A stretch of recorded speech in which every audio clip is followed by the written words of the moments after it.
Good afternoon. Welcome, everyone. Committee members, please show your video as we begin. I am Sharon Green Middleton, Vice President of the City Council, Representative for the 6th District, and Chairperson of the Economic and Community Development Committee. This afternoon, we will hear the following bills: 21-0068R and 21-0102. The hearing for Bill number 21-0156, zoning conditional use parking lot 1207 and 1209 East 43rd Street and 1204 Springfield Avenue was canceled. In attendance today for our committee members, we have Councilman John Bullock, Councilman Mark Conway, Thank you, Madam Chair. Councilman Ryan Dorsey, Thank you, Madam Chair. Councilman Antonio Glover, Councilwoman Odette Ramos, Thank you, Madam Chair.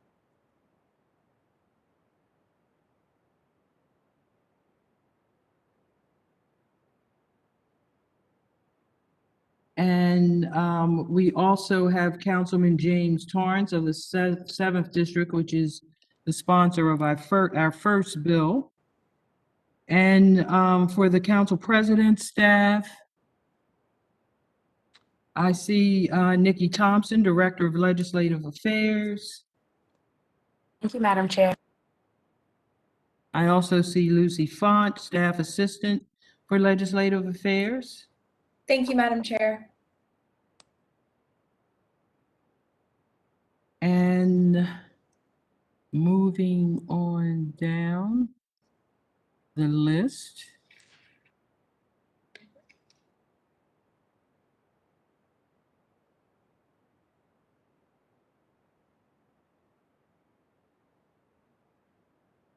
Office of the Mayor Staff, I see Nina Thimulis, Deputy Director, Government Relations.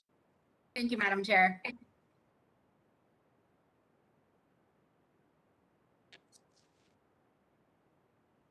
Before we begin, I would like to remind you that if you are not speaking, please keep yourself on mute.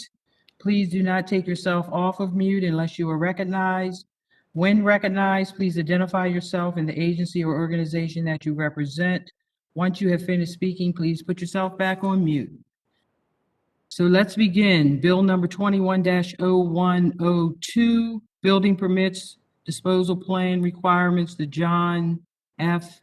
Chalmers Senior Act, for the purpose of requiring certain holders of permits issued by the Department of Housing and Community Development to submit a disposal plan with the permit application as well as proof of disposal to the department within a certain period of time after the permit work has concluded, and establishing a certain citation amount, and generally relating to requiring permit holders dispose of waste and refuse in a proper and legal manner. This bill was introduced on July 19th, 2021. The bill was sponsored by Councilmember Torrance, and now we'll have Councilmember Torrance comments about the bill. Thank you, Madam Chair. To my colleagues, please forgive me. I have a bad cold. But thank you for hearing this bill today. One of the things that has been happening in the 7th District is we're seeing a large number of wastes being illegally dumped in our communities, mostly related to demolition or some type of improvements to an interior or exterior of a home. One of the things we want to do is discourage people from illegally dumping and providing proof that they actually legally dispose of the items. This is one of the things that we worked with the Department of Housing, as well as the Department of Public Works. This has been a group of several meetings since July until now. We actually started this meeting process back in March. We'll continue to work on it. Today, Housing has submitted several amendments, which allows us to get to the point in the actual purpose of the bill, narrowly tailored to things that we know that we're going to see in illegally dumped in the districts, but also a way that we can actually ensure that we have proof. With that, I yield back to you, Madam Chair.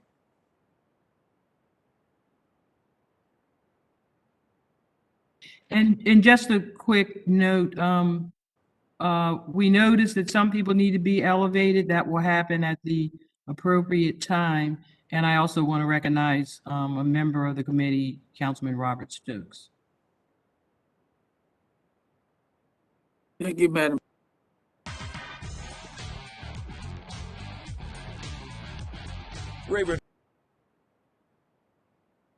So the committee will now hear from agency representatives. Are there any comments to Councilman Torrance before we do that next move? And hearing none, and we'll start with the city solicitor's office. Hello, Madam Chair. This is Hillary Ruley from the City Solicitor's Office. We approved the bill for form and legal sufficiency. Thank you, Hillary. The Board of Municipal and Zoning Appeals. Good afternoon, Madam Chair. Nina Themelis with the Mayor's Office of Government Relations. The BMZA is not present for the hearing, but they stand by the report and taking no position on this bill. No comment. Okay.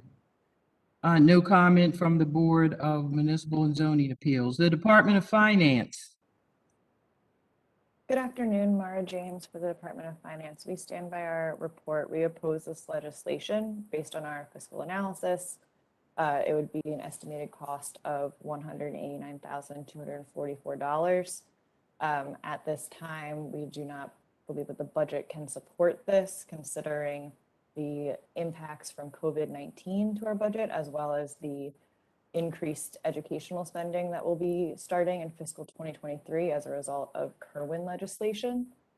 In addition, in speaking with the Department of Housing and Community Development, we defer to them on their thoughts on whether or not this policy would impact the legal dumping as a result of construction and the impacts it would have for the permitting process for those that engage in that process. Thank you. Thank you. And then now we'll hear from Stephanie Murdoch with Housing and Community Development. And also, Stephanie, I understand you have some amendments as well. Yes, thank you, Madam Chair. Stephanie Murdoch, Legislative Liaison for the Department of Housing and Community Development. I'm joined here today by Jason Hessler, our Deputy Commissioner of Permits and Litigation. And I am just getting over a cold, so please bear with me. There must be something going around. DHCD appreciates the intent of the bill to help curb illegal dumping of construction debris in the city of Baltimore, and we are dedicated to enforcing the city's building, fire, and related codes to maintain safe and attractive neighborhoods throughout the city. While we appreciate the work of the sponsor to curb illegal dumping, we have found that the people illegally dumping construction debris are not usually getting permits in the first place, so the effects of this legislation may be limited.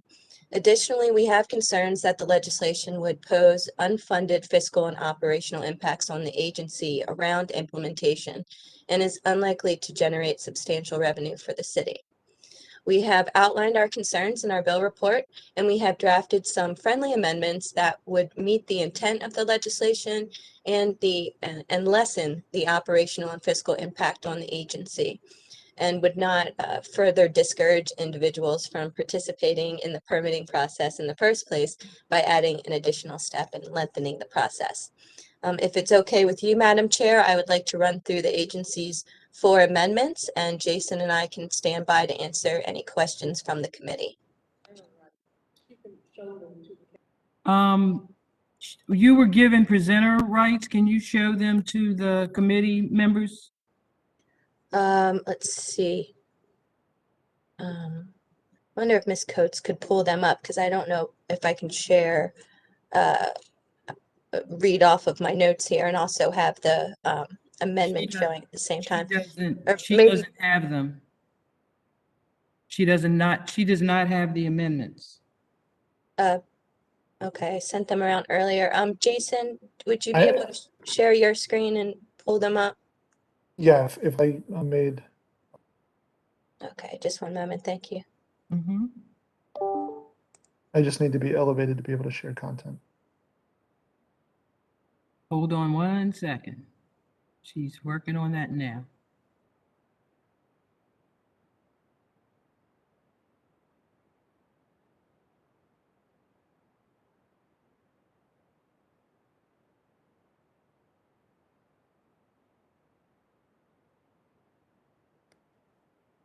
Madam Chair, I have the amendments. I have them in my inbox received at 12:22 today. Committee members want to pull them up. out of the Thank inbox. you, but hold on, committee members, please.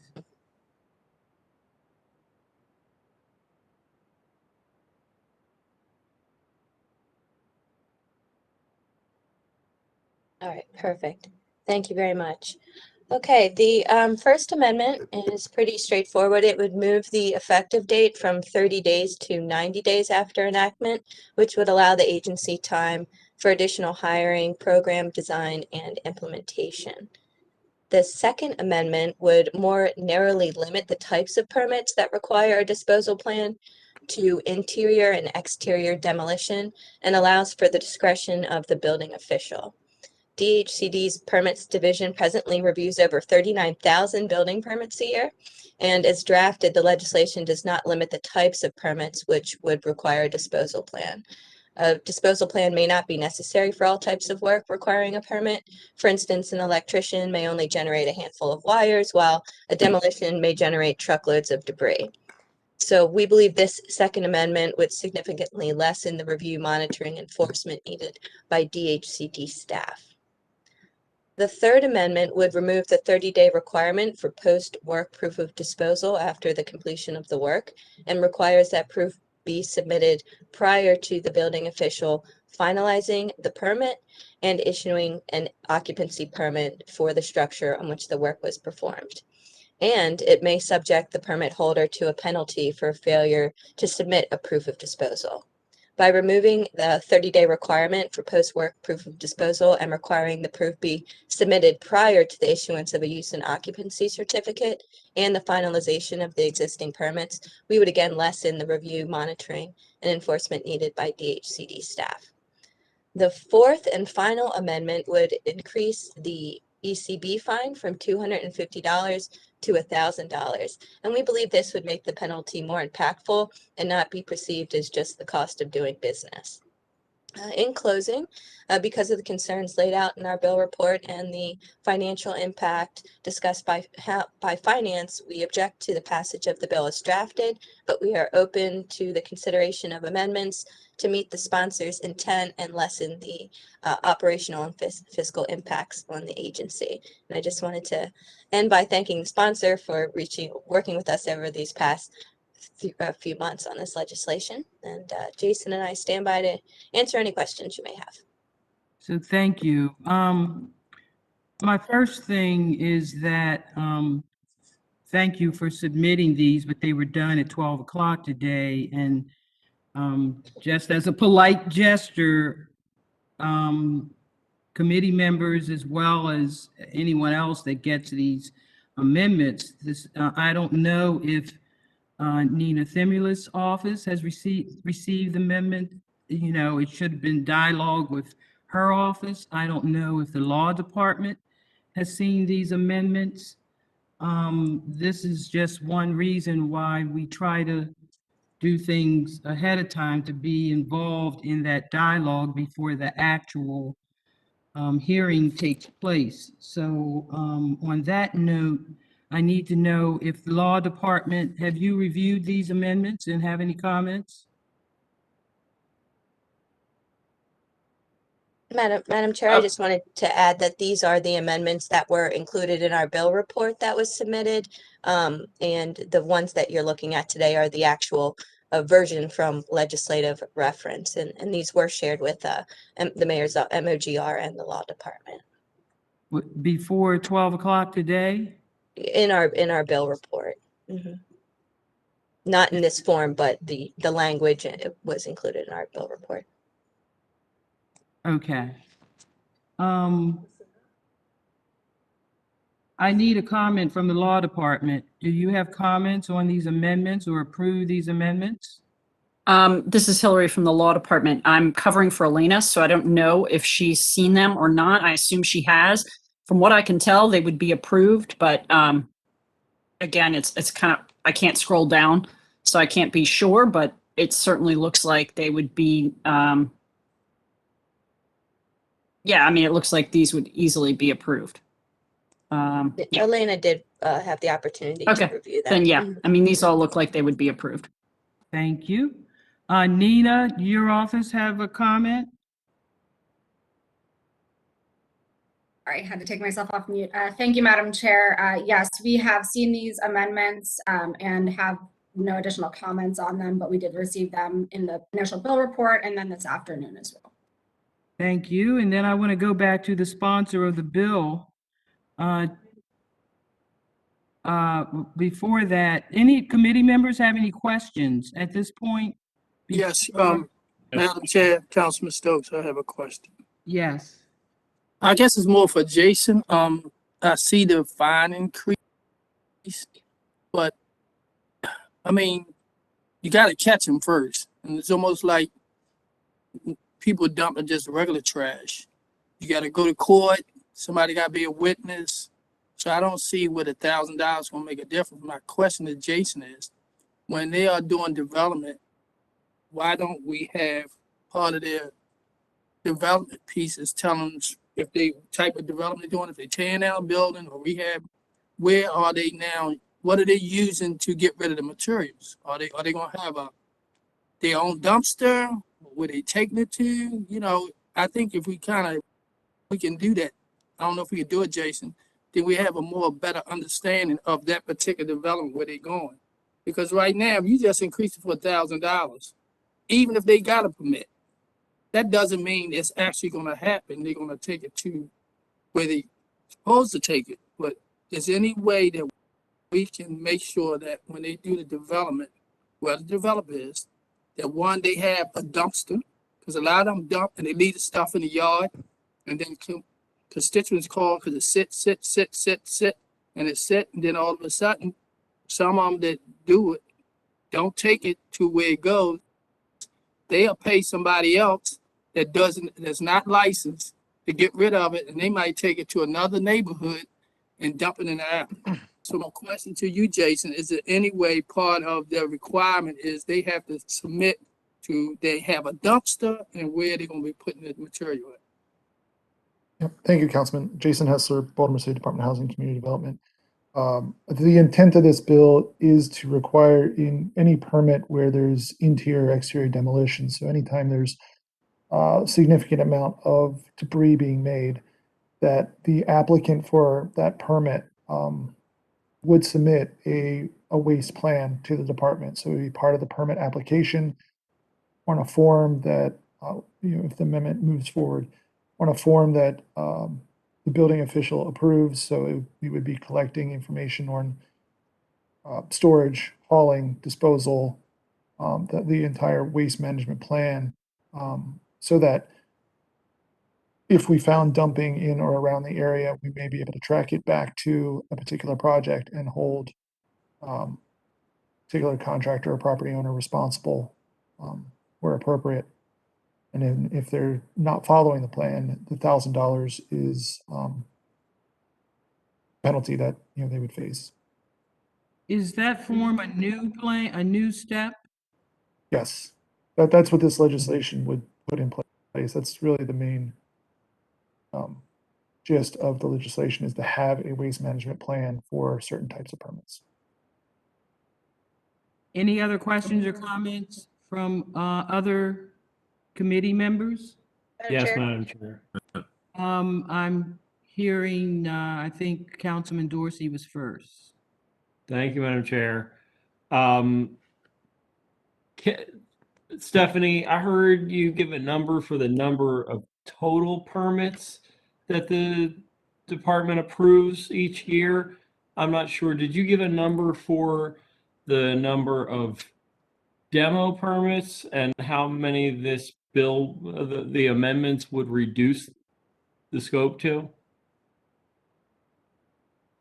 No, I did not provide that number, but I don't know, Jason, if that's something you would know off the top of your head or if it's something we could supply to the committee.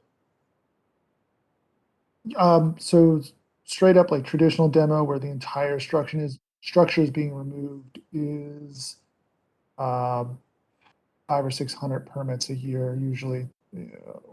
We call that a raising permit, something different from a interior exterior demolition. Well, that's the one permit where we do call it a demo permit. Then there are combination permits or construction permits that would include interior, exterior demo, and those would be covered by this. I don't have a count on those. It's something we'd have to work with our IT department. I don't have a particular report that shows me that, and it's not something we regularly look at, but it's something that's collected in the data, so we could draw it out. I just need to work with IT to get that number. Okay, so to be clear, with DHCD's amendments, the provisions of this bill would apply both to the raising or demo permits and to construction permits that include demolition? Correct. Okay, yeah, I want to make sure that we're clear that it covers both of those. And I'd like to know what those numbers are, because I'd also like to know the fiscal impact of that reduction. I mean, when you're talking about 39,000 permits versus 500 or 600 for raising and however many more for other interior demolition construction permits, that's going to be a significant reduction in the total number of permits. And I have to believe that the number of permits was factored into the finance department's report on the fiscal analysis of the impacts of this bill. I have other questions for the finance department, Madam Chair, if we are able to address. Let's see if any other members have any questions for housing. But I totally agree with you, Councilman Dorsey. You were really getting to the total permits, all, inclusive of as many permits as possible. I think we need the data for, Jason. And if you can supply that to the committee through, you can send it directly through Jennifer Coates. And then I think Councilwoman Ramos, I think I heard your voice as well. Yes, thank you, Madam Chair. I have a question for housing and also for finance. So when we get to finance, I'll separate that out. But my question is, and this could be for Mr. Hessler or Ms. Murdoch, the amendments talk about the certification being at the end of the process, which is when the use and occupancy happens. I'm very concerned about that because we have, and I'll just use a situation in my district, 1800 East 28th Street. It is still, and they have a permit, is a gut rehab, but the trash and the debris was there for weeks and weeks. And it wasn't until the inspector went out there and said, hey man, you got to clean this up, because it is illegal dumping technically, that, he did that. So it seems to me like there has to be this ongoing inspection, just like there is for everything else. Like, you get the plumbing permit and then, the inspector goes out there. You get the, electrical permit, the inspector goes out there. So having that done at the end, while I know that, getting Mr. Jones out and other inspectors out takes time and energy, it's totally unacceptable to have that stuff in the property. But then also, if we don't know where they took it, and I know that's what they have to certify, I think it's too late in the process. So I wonder if you could comment a little bit about why the department wants to wait so long for this, trying to figure out where the waste is going. Before you comment, Jason, I'm shaking my head, Councilwoman Ramos. I totally agree. I think there really needs to be a strong monitoring piece, because with that stuff sitting out there, that entices other people from other walks of life putting other kinds of trash, and then it's just making the matter even worse. So I'm in total agreement. Jason, would you like to comment? Yes. So currently under the building code, there is an ongoing responsibility for the property owner and the contractor to maintain the property and the construction site or job site clean at all times. And I understand that does not always happen, but they are under that responsibility. And so any of the inspections that we perform, whether it's framing inspection, insulation inspection, electrical, plumbing work, the job site should be clean, and the inspector can direct the contractors to clean the site up or could issue a violation. What this bill does is creates the management plan or the waste disposal. So it has something the inspector can refer back to determine how the waste is supposed to be stored, disposed, whether they're going to use a dumpster or they're going to haul it off on a daily basis, where they're going to take it to. So it just gives us additional information in order to, be able to use that when a problem occurs. So we're able to do enforcement throughout the construction process. The certification piece, the way that the bill was originally drafted, in some projects, there is no end date. The very first permit that's applied for in a vacant building rehab is usually either a service cable or a demo of the interior, a clean out permit. And there's many jobs that never get beyond that. They start cleaning out the property and then they end up walking away from the property for one reason or another. So having that kind of indefiniteness of it didn't work. Also, sometimes that permit is applied for and then extended many times because they're delayed in starting for one reason or another. So having it required at a certain point when nothing may have happened presented a challenge.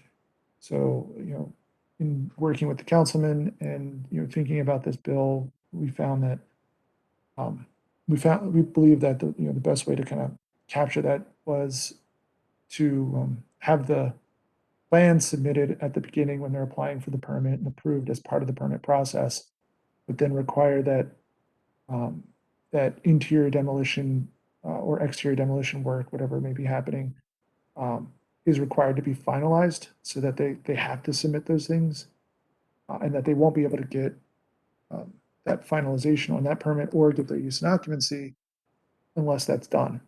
So it presents a hurdle for the contractors and the property owner, but we think it's a reasonable hurdle based on what they're doing and the problem we're having with illegal dumping in the city, and not just illegal dumping, but also just maintaining clean construction sites. And just to tack on to what Jason said, that 30-day requirement, as he mentioned, some permits are extended multiple times, and the monitoring that would be required around, when is the 30th day after the completion of construction. I think what this amendment does is kind of give the bill a little bit of teeth that, unless you submit this proof of disposal that's satisfactory to the building official, you're not going to be able to get the permit finalized or your use and occupancy permit. So that's the way that we were looking at the bill. Thank you. Any other questions from the Committee for Housing and Community Development? Madam Chair. Yes, Councilman Conway. Thank you. This is a very interesting bill. I think it tries to address from one side the problem of dumping, but where I struggle is with how it addresses the other side, specifically people that never go for a permit. And we know that a lot of work happens, a lot of demolition happens without a permit. So as I'm hearing the conversation, hearing the discussion here, I forget who said it. Someone said that the people who are doing the illegal dumping are often not the people getting permits, which makes a lot of sense to me. I'm curious, do we have any data to help us understand for those that do get permits, how often they are cited for illegal dumping? Does that happen often? Are they actually the problem?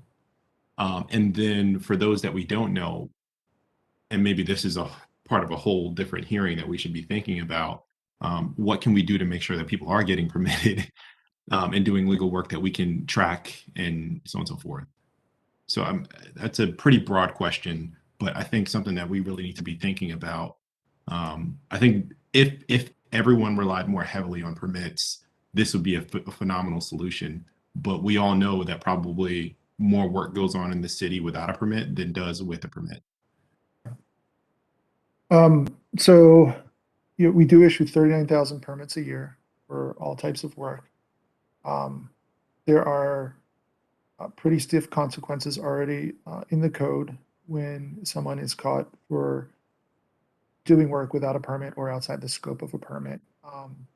That includes a $500 citation, a violation notice, the stop work order that goes on the property, and then there's a surcharge so that when they're come in to get the proper permits for the property, not only do they have to pay the normal fees associated with that, but they also face a surcharge, which is a minimum of $1,000.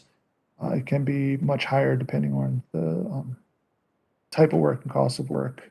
We've had a couple of demolitions in the last couple of years that have been in the tens of thousands of dollars because of the size and scope of the work that was done. So there are stiff penalties for people that get caught doing work without a permit. We respond to service requests on a regular basis from residents in the city that observe work they believe is being done without a permit. We respond to those and we inspect. In addition, our inspectors are out there on job sites, and are seeing things and investigating and stopping work. So I don't disagree that there are still people out there doing work without a permit, but there's definitely incentive for that not to occur. And then as far as dumping. Can I sort of refine the point? Because I guess I threw a lot out there. The question I have is, do we have anything that suggests that those that are following the rules are on the back end, the ones not following the rules? Those that are getting permits are the ones that are still dumping. Yeah. And when I first read this bill, I kind of thought the exact same thing. Is like, this gets at the people that are at least doing something right, by starting out applying for a permit, and it doesn't get to those that aren't doing it. We don't have any data to show how many. I mean, I've looked at thousands and thousands of pictures of illegal dumping. So, is construction debris part of it? Yes, absolutely. We see it at dump sites all the time, along with tires and trash bags and household cleanouts and garage cleanouts and all kinds of crazy things, boats, and you name it, we've seen it pretty much out there dumped. But I think what it does do is it gives us another tool in the toolbox. It's not going to solve illegal dumping and all of a sudden make it go away, but there's $1,000 citation we can issue somebody for not just not doing work with a permit, but also not having a management plan in place should we connect them. And as Councilman Stokes earlier said, you got to catch them, so we have investigators and we have inspectors that are out there every day, doing their best to catch people. And, this sends, a strong message, I think, when we do catch somebody, that there's consequences. And we can, we've been publishing individuals that we've caught illegal dumping on our social media account with photos and little snippets of the story, and this would add into that and get the word out.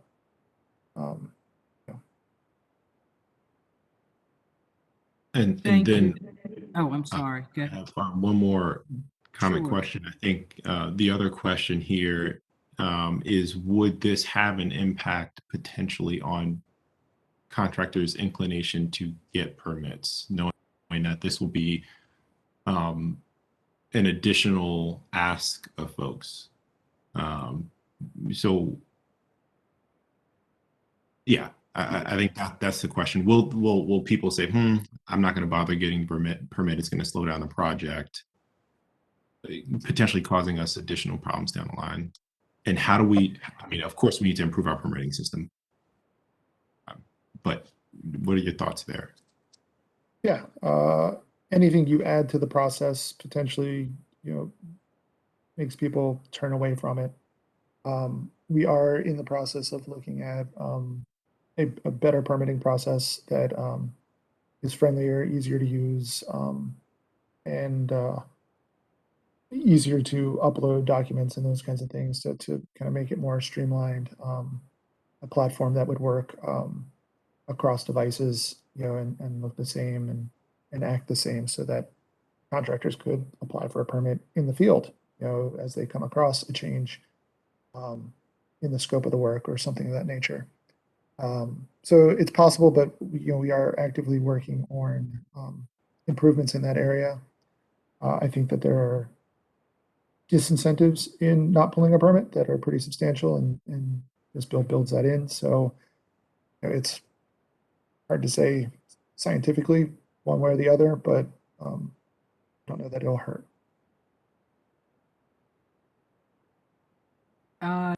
Thank you, Jason. Councilman Conway, was that all you had for the housing and community development? Yep, that's all I have. Thank you, Jason. Okay. So what we're going to do is get through. Madam Chair, real quick, Councilman Yeah. Stokes, I had one more question real quick. I had Housing? raised hand. Yes. Is this for housing? Go ahead. Yes, just for Jason. Jason, when there's a permit filed for demolition for construction, I know at one time you had to post it in the window. You no longer have to do that. So when there's a zoning issue, at one time, the community association would get a list of any zoning changes, liquor board, anything. Have y'all looked at when there is a permit issue to do some demolition in, let's say, the Oliver community, to make sure the community association get a list, so you don't have the inspectors to see what the actual demolition is done and if they're doing it right? Do you ever look at making sure that when the permits are issued, that the community now can monitor that particular construction that's going on, and they be more the eyes and ears instead of sending an inspector out? Then the community say, oh, 1027 Broadway, they doing some demolition or they doing some rehab. So now the community now can monitor itself and see exactly what's going on. They used to do that when you do zoning. Can we do that when we talk about issuing permits for constructions or demolition? Yep. So there is no requirement under the code to post a permit or any type of permit on a property. For demolition, you do have to post a notice 5 to 10 days prior to the demo beginning, and that's for like an actual demolition or dem permit where you're. Excuse me, Jason, I'm talking about, will you send something to the community president of the community association so they'll know it? I mean, I don't know why they moved the permit from you used to have to post it. Now you don't have to post it no more. So now you're going to get more calls because the community say, hey, they doing some work, but I don't see no permit. But the community don't know that they don't have to be posted inside or posted on that particular house anymore. So the question is, will y'all submit that information once you get it, let the community know that this construction is going on at this location? That's all. We don't currently do that. What we do is we post on our website, there's a searchable link to permits to see if the work being performed at a particular property is being performed under a permit. And we also have that on code map. So when you click on a property, one of the links there drives you to that search. I don't know at this point that we would have the staffing or the ability to rework our system to somehow notify neighboring property owners or community association leader from a technological or staffing with upgrades that we hope to be making, that might be something that a new system might be capable of. We could kind of add that to the list of things to look at and consider. But right now we don't do that, but we do make the information readily available for people to look up should they come across any construction projects or be concerned about what's going on with the property. And we've done that for, gosh, like at least 15 years. Thank you, Madam Chair. Thank you. And I guess just to end that Madam Chair. piece with, who did I hear? Is that Councilman Dorsey. Dorsey? You have Yeah, something for housing? Yeah, Jason, thank you, Madam Chair. Jason, just for clarification, am I correct? I just heard Councilman Stokes say that housing doesn't require permits to be posted, like posted conspicuously, like has always been the standard? It's never been in the code. I know it's common belief that that is required, and some people do post them, but it's actually never been in the code. At least, I mean, for the last 20 years, it has not been in the code. I don't know the history prior to that, but See, that I'm- just shows that, I'm sorry, Councilman. I just want to make this quick statement. Because Jason said it earlier, this particular bill is just one tool in the toolbox. And listening to all of the committee members that have, expressed some questions about this is showing me that the whole complete process really needs to be looked at. Constituents need to know and see. And I think Councilman Stokes and also Dorsey have been, they're kind of alluding to that because we're finding out things that you learn about the processes, something new every day. Dorsey, Councilman Dorsey, go ahead. Yeah, thank you. I'm just like baffled by this, like as a person who has applied for and received and held dozens and dozens of permits over the years in my employment. I feel like totally gaslit here. Like, am I crazy? Did I not read on the permits that it needed to be posted in a conspicuous place? Or like on a form when I received the permits? Or if this is a figment of my imagination and that of every other person I know who does contractor work?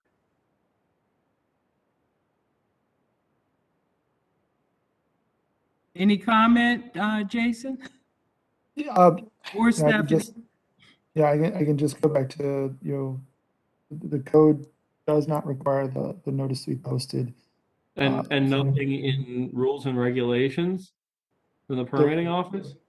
Yeah, there are no rules or regulations around the posting of a permit. I have not read the text on a permit in quite some time, so I can go back and look to see if it's on there somewhere, but I do not believe it is. If you could please send Sounds me a like a bill. permit, I'd like to see that myself. Any example of any permit. It's been a while since I looked at one. I'd like to see I'm it. pulling one up. Thank you. No other questions, Madam Chair. Only for the Thank finance you. department when we can get back to We'll that. circle back around. Any other Madam questions? Chair, I'm sorry, I'm sorry. I have Go a ahead. question. If this is with housing, because that's what we're Yeah, housing. still on. Go ahead, Councilwoman Ramos. Thank you, thank you. It's generated a lot more questions, I think, as you stated. The one other piece of the disposal plan, I think that we probably want to start thinking about, and I want to get your take on it, Mr. Hessler, is what, when we're talking about disposal, we're certainly talking about trying to make sure that it gets to the right place. But as we think about zero waste, we want to also think about like where they're taking it and can some of the materials be recycled or reused. And so, I mean, I'm interested to know kind of where the department is on some of this, because we could include in the disposal plan requirement here that they need to detail how much is being reused, how much is being disposed of, so that we at least get data about that to be able to think about, as we move forward. So any thoughts on that? Yeah, so full demolition permits, part of that requirement is if you're over, if it's going to be a full demolition permit, a certain percentage of your waste does have to be recyclable. And I, off the top of my head, can't remember if that's 25 or 30%, but it's in that range, I believe. So there is a recycling affidavit that is submitted that we've been doing for years now with any demolition permit. So that would be a full demolition of the structure. We've not been requiring that on any other type of permit. And one of the reasons why we wanted to go to the language that it would be a form approved by the building official is so that we would have kind of flexibility without having to come back and change the code or adopt a different set of rules and regulations, that we could collect additional data on the form or have that. I'm actually here in this hearing, but and missing out on a sustainability meeting that's occurring. So we are participating in a couple of different, several of us are in different committees within sustainability issues and zero waste and those types of things. So it is at the top of our mind of having that balance and where we can make improvements. Thank you, Jason. What I want to do is move on to the other two agencies that have been waiting just to get their testimony in, and then we'll circle back to the sponsor, and then we'll go back to finance. So the Housing Authority of Baltimore City, is there a representative on this Zoom, or is Nina, are you going to put in the testimony? All right, thank you, Madam Chair. We do have Crystal from HABC on. She is on as an attendee if she could be elevated. Okay. She's unmuted. Crystal, are you there? Yes, I'm here. Can you hear me? Yes. Thank you, Madam Chair. Crystal from HABC, and we stand by our report, no position on this bill. Any questions to the Housing Authority from the committee? Hearing none, we'll move on to the Fire Department. Thank you. Good afternoon, Madam Chair. Derek Reddy, Fire Marshal. We're going to stand by our report. We have no objections. Okay, thank you. And now we're going to circle back to the sponsor. Councilman Torrance, do you have any comment at this point, listening to some of this testimony? No, ma'am. I do think that I think we should do a work session. At least allow DPW to provide some of the data they provided for me, especially around the percentage of waste that they're collecting that is actually related to interior and exterior demolition. So that at least gives the council an idea of what the scope is as well and why it is narrow to this. Okay. Thank you, Councilman Torrance. We're going to go through again back to finance, and then what we'll do, since you are requesting a work session for some more work on this, we'll probably end up doing a recess. So let's go back to finance. I know that Councilman Dorsey and then Councilman Ramos had questions for finance. Thank you, Madam Chair. First, I just want to also note that there is not a bill report from the Department of Public Works because the bill was not referred to them. I would like to get a report on this bill from the Department of Public Works before we convene again. I'd like to have an opportunity to review that well in advance of another session on this bill as well. If we could get that, I think that is a critical element of being able to evaluate this. So that is a request to Nikki Thompson or Matt Stegman, and I know Nikki Thompson is on this at this hearing. Great. So Nikki, we're going to need a referral for that. Nikki Thompson. Madam Chair, this is Matt Matt. Stedman. Yes, We'll be more than happy to take care of that. And thank you, Councilman Dorsey, for the request. Yeah, Thank great. And I do understand that the sponsor of the bill has been in continuous communication with the Solid Waste Bureau of Public Works. So I know that they're very up to speed on the bill, and that, as the name suggests, this comes out of this bill, you know, to my understanding, is derived from kind of a long-standing desire of the former Solid Waste Bureau Chief, John Chalmers, to see this come forward. So thank you for entertaining that request, Madam Chair, and the President's Office. For the Finance Department, I'd like to know what the fiscal analysis looks like, how that would be impacted by the adoption of the DHCD amendments that would seemingly significantly reduce the number of permits to which these requirements would be applied.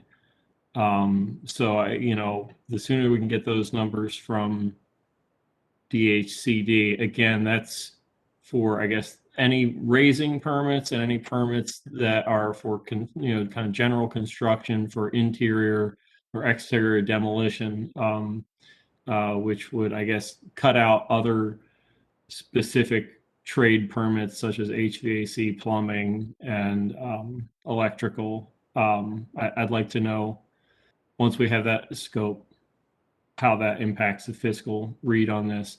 I'd also like to know about, it's clear, and to be honest, I didn't have a chance to read through the whole bill report, but did the Finance Department's analysis account for only the cost of implementation, or did it account for that as well as any projected cost savings related to averted dumping that, you know, may occur as a result of this? I mean, I guess that's also part of why the DPW report is so important. If we know what it's costing DPW to clean certain things up, and we can less that from our costs of implementation, then, you know, we may have a different fiscal read. Nora James for the Department of Finance. Councilmember Dorsey, in response to your questions, we would have to meet with HCD to discuss the impact of the amendments, to do that updated to the fiscal analysis for implementation, just so that would have to come at another time. In terms of assessment of possible savings, based on our conversations with HCD, the question that Councilmember Conway brought up earlier, I think, is at the heart of that for us, for folks that are getting permits, what is the link to illegal dumping for them, and what is the rate there? And in terms of the amount of work that DPW is doing in response to that, how much of that is linked to permitted work? That's a number or figure that we don't have. That is something that we therefore can't really do that analysis as deeply on in that way. So that's kind of something that we aren't able to look at right now.